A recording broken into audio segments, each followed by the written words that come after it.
Hey, this is Shayamal Vallabhjee, your performance coach. And if you really want to learn how to level up, you should be listening to the Time to Shine Today podcast with my good friend, Scott Ferguson. Time to Shine Today podcast, Varsity Squad. This is Scott Ferguson. I got a major treat for you today. My good buddy, sports scientist, psychologist, performance coach is all about breathe, believe, and balance. My boy, Shayamal. And we had a fantastic conversation. I literally had like 4 pages of notes.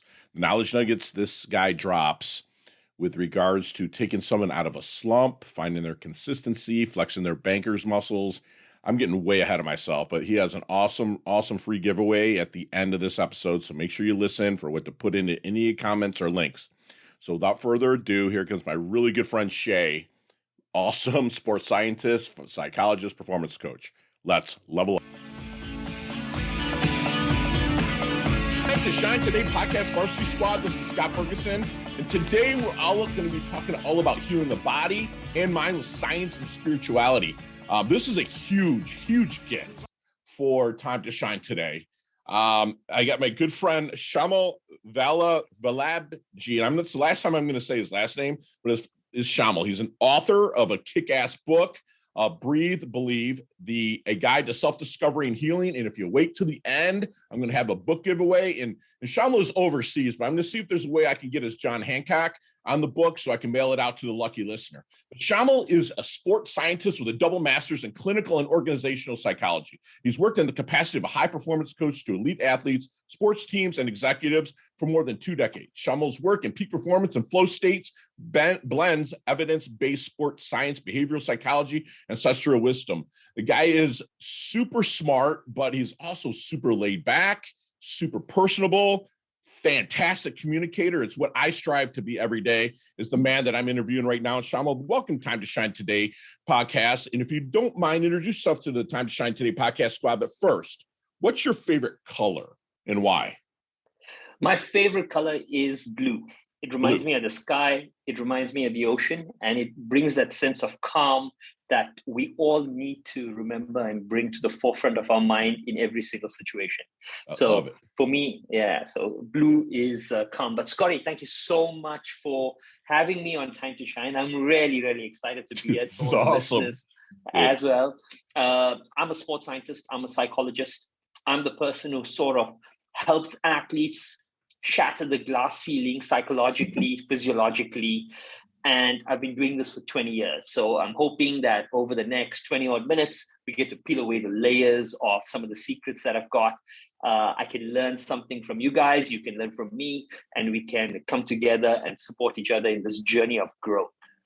Awesome. So what did your family think then about your choice to kind of go into what you're doing right now with the origins of this? So it's difficult. And I mean, you started with a really sensitive subject because I'm South African and I grew up in South Africa during the apartheid. That's why I asked this. Yeah. So, and it was a time when my family, who were Indians, didn't really know how to support anyone. The apartheid was institutionalized segregation of people of color. And I know in America, that subject is rife and in the front of everyone's awareness all of the time. You're battling social justice movements, Black empowerment movement every day. And that's the ecosystem I grew up in. My parents didn't know how to support me. That's the long and short of it. They didn't know what to do financially, psychologically. It was way out of their comfort zone to even contemplate what to do, which was what made that journey even more difficult for me, because they were always trying to veer me towards status quo, what they knew. I was trying to listen to my heart and go with my passion and go with what I love. And in taking the decision of going my way, I isolated them and I isolated myself from them. So it was a very dark time, a very difficult time. It taught me to stand on my own feet. The apartheid and I have a very beautiful relationship. For the first 10 years of my life, it caused me so much of pain. It was not even funny. I changed my career multiple times because I was unable to grapple with the pain of the apartheid.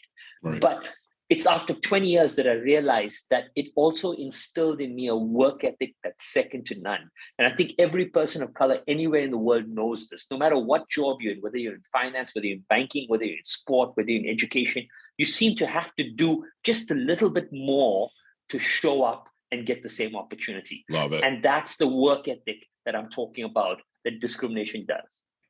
I'm so happy that you brought it up in such a tender way that you did it, because it's a lot that's going across not only our country, but other countries. It's really not brought to the forefront. What do you think makes a great coach in your line of performance and in psychology? I think the fundamental thing of a great coach is, the first thing is obviously he needs to be competent in what he's doing. So let's leave that aside. But second thing is he needs to instill a level of comfort in the athlete or in the recipient or in the mentee or whoever it is. There has to be a level of comfort in there. The coach has to instill confidence in you. If the coach doesn't make sure that you can rise up to the challenge and take on what you're trying to do, then he's in the wrong job. You don't need to be working with that person. Right. Okay. So comfort is there. Competence is there. You're looking at, there needs to be a level of consistency in that messaging that's coming through. You need to build trust. Fundamentally, the coach-athlete relationship is based on a foundation of trust. And the reason I say this is because, Scott, every single day of my life, I've got to do one thing. I've got to take my athlete right up to a point where his self-confidence is so high, it's bordering on arrogance. The reason we got to do that is because if you don't have that level of self-confidence, you can't go and win something where the margin of error is 1/100th of a second. But straight after you're done there, you got to come right down to the ground, because humility is the foundation of learning. You've got to say to yourself, that's done. How do I wipe the board clean? And how do I learn right now? So the coach's job is to understand how to manipulate your energies in such a way that you show up in the best way possible when you need to, and you park the ego aside and you learn from whoever you have to when you need to. That is the relationship of a coach, to be able to do that. It's the coach-athlete relationship is the best way to describe it is that it's a dance. Yeah. In a dance, both people are giving and both people are taking. Sure. And you need to feel it. Love it. There's no set formula. So the coach relationship is a dance of trust. Yes, sir. Yeah, absolutely. So slumps are huge in sports and whatnot. And I'm blessed enough to be able to coach a couple Major League Baseball players, whatnot. I'm curious how I found in my that there's blind spots found in the slumps. Okay. How do you approach the athlete when they are going through a slump? Well, this is an interesting thing. Every single person has to have certain elements of their repertoire that are consistent, things that they can fall back on. These are called your bankers, things that you know in your sleep, in depression, anytime you are asked to do it, you can do it. When you hit a slump, that's what you fall back on. You fall back on your bankers. Slumps is the time for minimal experimentation, because experimentation brings uncertainty. It brings panic. It can upset you. So when athletes are going to the slump, the first thing we do is we go through our bank of data, our bank of records. We say, okay, what is it that we can fall back on? What is it that has given us success previously? Let us now flex that muscle of consistency in that element. Let's get that wheel of success going. Let's get that wheel of confidence going before we try anything. There's a beautiful piece of research called the sigmoid curve, which applies to military, and it also applies very, very strongly to sport. The sigmoid curve says that every single skill that you have has a shelf life. Okay, that means that it's going to last a specific point of time. And you're going to have to tweak that skill at some point to increase that shelf life in some shape and form. So what athletes do is we tweak our skill, not when we're losing, but we tweak it when we're winning. Because the gap between 1 and 2 is greatest when you're winning, not when you're losing. So what do you do as a takeaway for all the listeners? What do you do? Experiment most when you have the confidence to try new things when you're winning. And if you're hitting a slump, that is a time you need to be super diligent on the key skills that are your bankers, your mastery elements. And more important than that, when you're in a slump, you need to be clinical with the people you spend your time with. You need to carve away everyone and surround yourself with people that are going to reinforce those skills, reinforce your mindset to help you to sort of propel yourself out of that. When you're in a slump, the mindset of getting out of that is the most important thing. Most people make the mistake of experimenting and fishing for ideas, going from one teacher to another, trying out different things. Yes. That is a recipe for disaster. Yes, I 100% go back kind of to your basics, your foundation, what got you there while you're slumping. And I love, something I really never thought about. It's terrible that I haven't, but you make your tweaks and you kind of, you do it when you're at the top of the game, like the baseball players, when that ball's coming in, or even cricket in your example, of your lifestyle, when the ball looks like a beach ball, when they're just hitting everything, right, and doing what they want with it, then they can make the tweaks. I love that. I just learned that's a huge knowledge nugget you just dropped, brother. And I really appreciate you saying that. So you have strengths in your game, Shayamal. To what extent do you appreciate your strengths? I appreciate my strengths phenomenally. I'm acutely aware of it. And my strengths also highlight my vulnerabilities, and it allows me to show up from a vulnerable state. So for example, one of my key strengths is I can understand the signals for performance. I'm great with data. What I'm not great with is the management of the entire system around that. So I lead with my vulnerability. I tell people, listen, right, I can bring X to the table, but I can't deliver with Y. I'm going to fall short in this area. So how can you help me in this so that we can both be successful? And I think when you are acutely aware of what you can deliver, right, you're able to lead with vulnerability, that vulnerability is no more a sign of weakness. That vulnerability becomes a sign of strength as well. Why? Because it's hedged on the confidence of what you're able to deliver. That goes right back to your humility statement too. What you had said about being humble is when you can actually pick up the next step, or especially if you're kind of going down a bad rabbit hole. Hey, Scott, let me give you, this is a beautiful piece of literature from an Indian scripture called the Bhagavad Gita. I know. Our listeners can go and check it out. Chapter 18, verse 14. The Bhagavad Gita, for everyone listening, I'm going to give you a very 30-second synopsis. It's a conversation between God, Lord Krishna, and Arjuna just before battle takes place. Mm-hmm. It's 700 verses, and he explains the essence of life. But chapter 18, verse 14, he gives people a beautiful nugget. He says there are 5 reasons why someone will be successful. You will have to be the right person for the job. Okay, that's non-negotiable. The second thing is the right person has to be in the right place to execute that skill. The third reason is the right person has to be in the right place, but he has to have available to him the right tools and instruments to do his job. Okay. The fourth thing is that the right person has to be in the right place with the right tools, but he has to put in the right amount of effort, because you could be the best person in the best place with the best equipment, but if you're not prepared to work hard, success will not happen. So God is telling Arjuna, these are 4 things that are in your control. And he says there's a 5th thing that people ignore, and that's destiny. That's luck. That is all of that invisible energy that you did nothing about that helped that opportunity manifest. Someone noticed you who you didn't even know noticed you. Someone dropped a piece of wisdom, a piece of Instagram content came into your purview, which all of a sudden dropped a pearl of wisdom. Now, the 5th element is destiny. Now, why is he saying this to him? He tells him, what is humility? We use this word so strongly. Humility is the ability of a person to recognize the 5th variable in their success.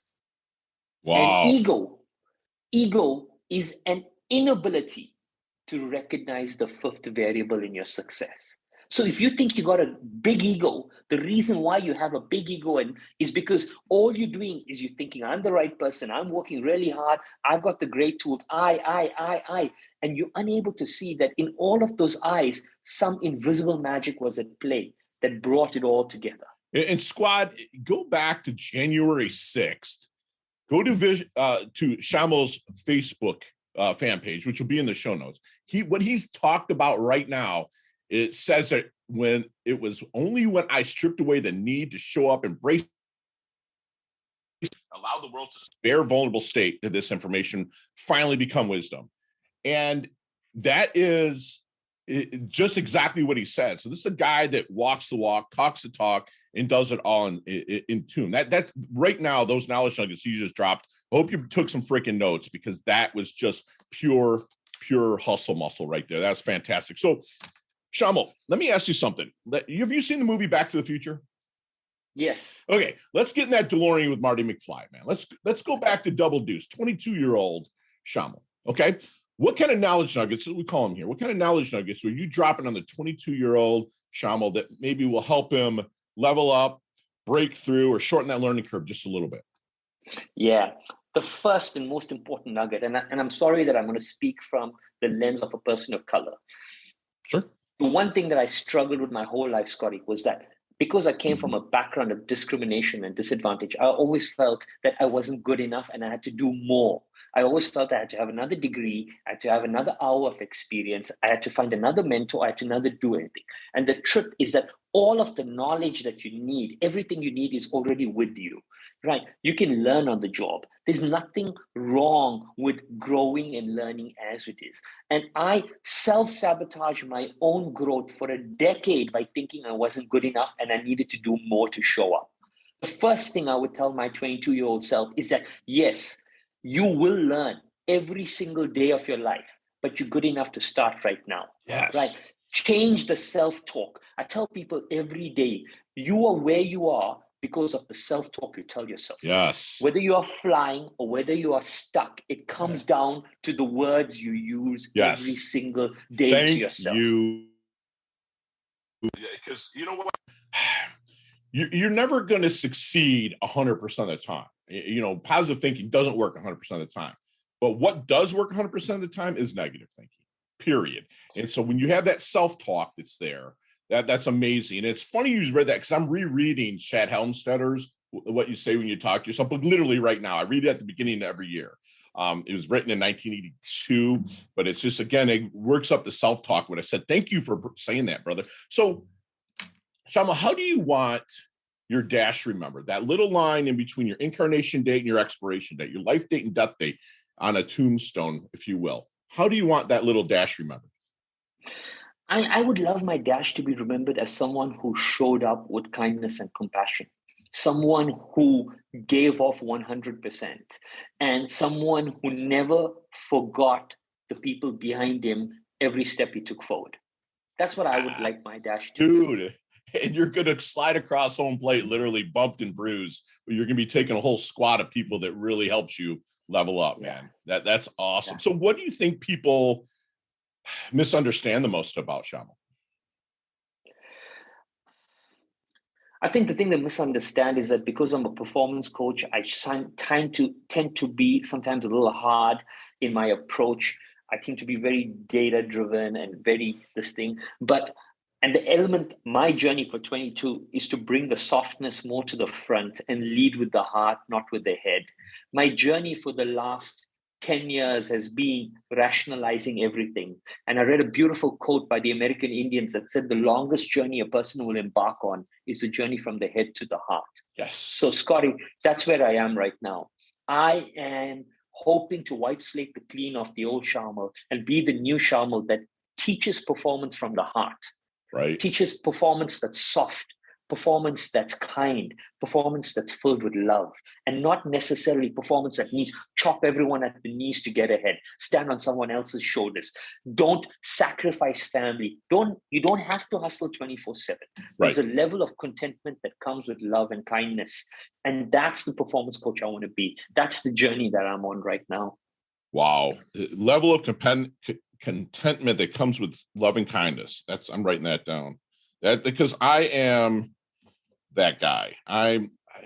People send to me for high performance, and I'm the rah, and I'm really am looking. So I'll be 50 in February, and I'm really, really looking as for the second half of my life to have more of that, to be able to talk to any client. Because I would always say there's a right horse for every course with clients, right? And if it didn't work for me with Time to Shine today, I did 300 interviews with coaches that I could pass them on. But you know what? I want to challenge myself now that you just said that to work, with that contentment, love, and kindness. Thank you for bringing that up, man. You're really touching the heart today. Thank you so much. So, Shayamal, what keeps you up at night? The last few nights or the last couple of months, the thing that's been keeping me up is my state of mental being, but that, and I'm being really vulnerable here. My avatar of a performance coach I always led from that, thinking I need to show up in a certain way. Every time I was facing grief, I parked my grief aside and I tried to show up for everyone else. And I struggled to find the balance between owning my own grief and showing up for someone else. Now, I even wrote a book on balance, but now I'm trying to live balance. I'm trying to honor every emotion I feel, but still honor and respect how I show up for everyone else. The thing that's keeping me up at night is understanding how to honor every single thing that's core to me, how to bring it to the forefront and still be the person that shows up in the way that the world receives it. Because I think the world is so marketing and PR orientated that we force ourselves to push forward an avatar that we think the world needs and the world reciprocates with. And now for me, the thing that's keeping me up at night is the reconditioning of my mind to teach the world that, don't judge a book by its cover. Look for the strength in look for the strength in softness. Right. It's the drop of water over time that will erode an entire rock, right? But one drop is soft. But it's the consistency of softness that breaks everything.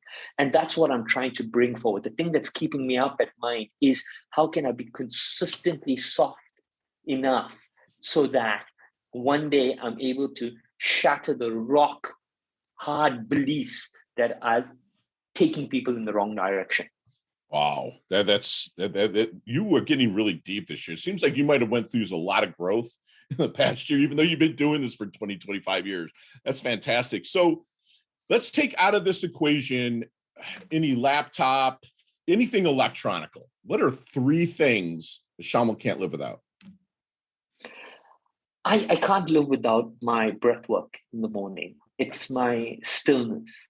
I can't live without my chanting and my meditation practice of just, mantra chanting, because these are mantras that are passed down through my gurus. So that's very, very big.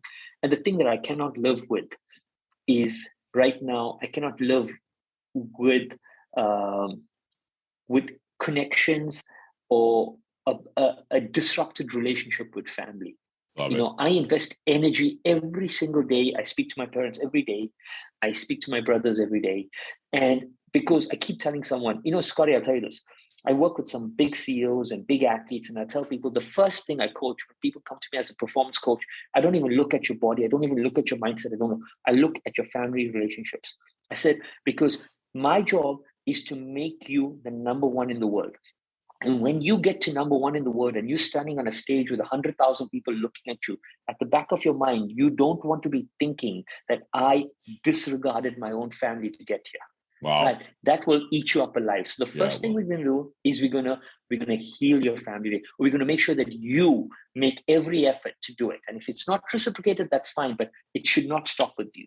Right? Wow. Family is vitally important in how you show up. And that's something I invest a lot of energy in. And these are things that I don't want to ever lose.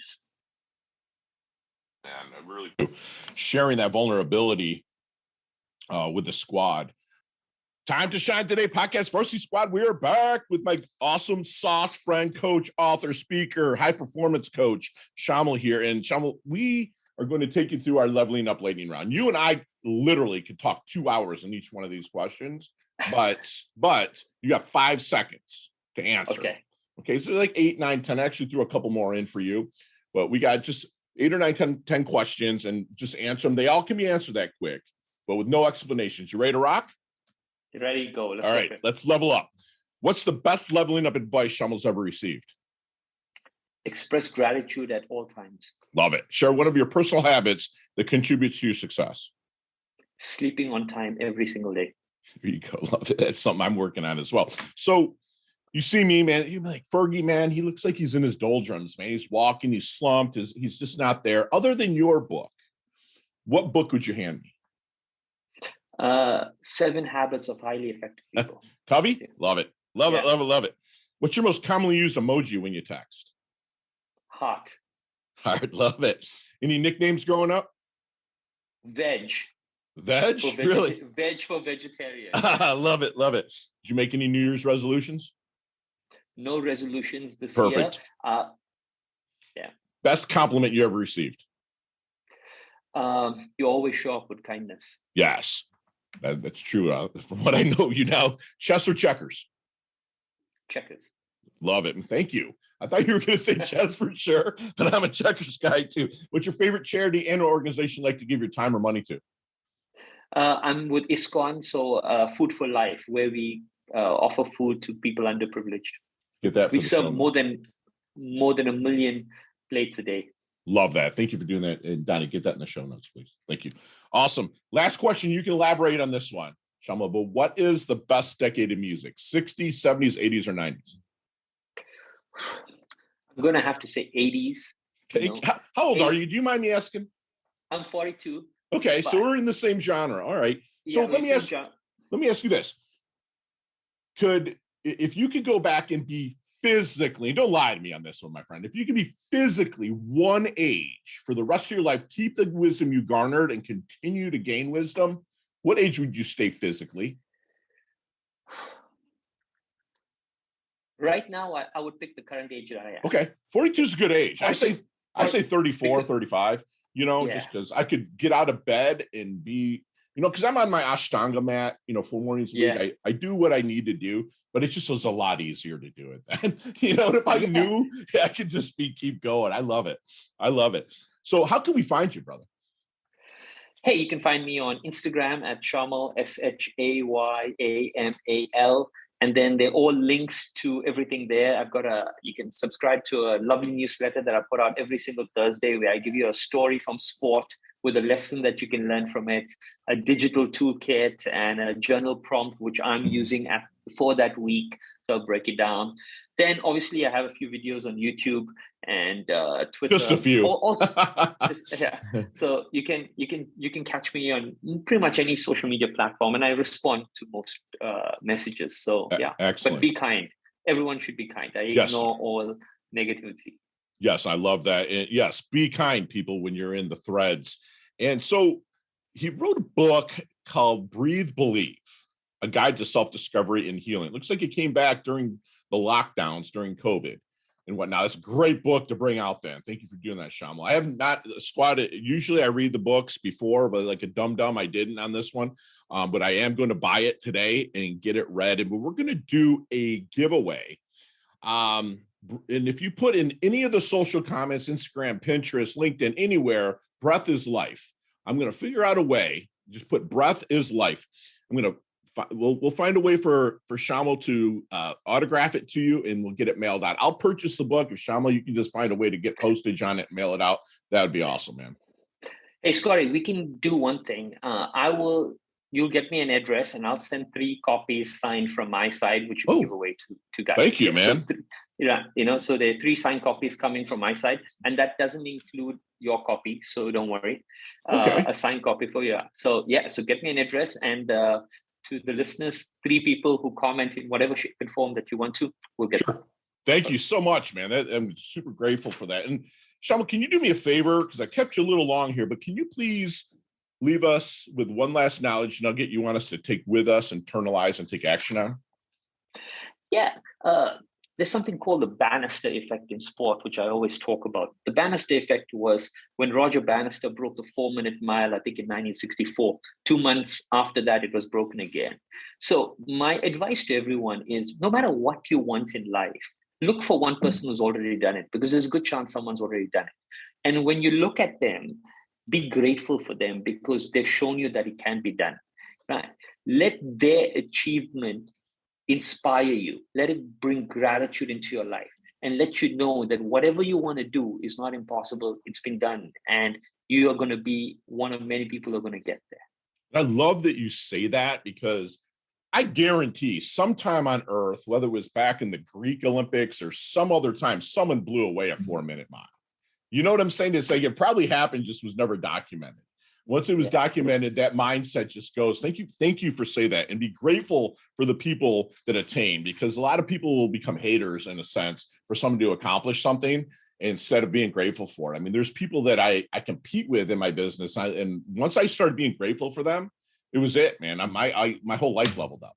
And thank you for putting that out there. And squad, we literally just got a free coaching class from my good friend Shayamal here, who, he believes a good coach should be competent, instills a level of comfort with his clients and confidence and consistency with his message. Humility is the foundation of learning, he says. When you're in a slump, no matter if you're, a 5-star recruit or a sports star, go back to your bankers, minimize the experimentation. Flex your banker's muscle, something you brought up in your roots. Surround yourself with people that will help reinforce your banker skills. And then he got into Bhagavad Gita. I know I said that wrong, but I've read it. I've delved into it. But he gave us 5 really things that stood out. You got to be the right person in the right place, available with the right tools, with the right effort. And the 5th is kind of like a wild card, but it's destiny and luck. And he went back to humility, he said, is the ability to recognize that 5th value. So get into that, read it, and remember that knowledge is with you. And if you don't feel like you know something, like my good friend Leah Woodford passed on to me, get your asking gear. If you don't know something, ask somebody, because there's someone out there from the Bannister effect that has done it before, something you never thought could happen. Be grateful for those people that have done something for you. And if you have a chance, if they're still breathing air on this earth, then you can reach out to them one way or another and find the answer. If not, reach out to Time to Shine today, and we'll put you with the right person to help you find the answer. And my best thing is my really good friend Shayamal showed up with kindness, compassion. He led with his heart and not his head. And it's just fantastic. I'm blessed beyond all gratification right now. And Sham, thank you so much for coming on. I love your guts. You level up your health. You level up your wealth. You just totally took us to a next level today. Thank you so much. I can't wait to work with you on something in the future. Thank you so much, Scotty. Thanks to all the listeners on Time to Shine, and sending you lots of love for 2022. Excellent. Chat soon, my friend. Hey, thanks so much for listening to this episode of Time to Shine Today podcast. Proudly brought to you by Sutter & Nugent Real Estate Excellence, who can be reached at 561-249-7266 and online at www.sutterandnugent.com. If you're a business owner or professional who would like to be interviewed on Time to Shine Today, please visit timetoshinetoday.com/guest. If you like this episode, please subscribe on Apple Podcasts, Google Podcasts, Stitcher, Spotify, iHeartRadio, or wherever you get your podcasts. There's a link in the show notes to our website. Also there, you will see our recommended resources. We hope that you will support our show by supporting them. If you like what you've been listening to, it'd be great if you could just give us a 5-star rating and tell your friends how to subscribe while you're at it. I'm your host, Scott Ferguson, and until next time, let's level up. It's our time to shine.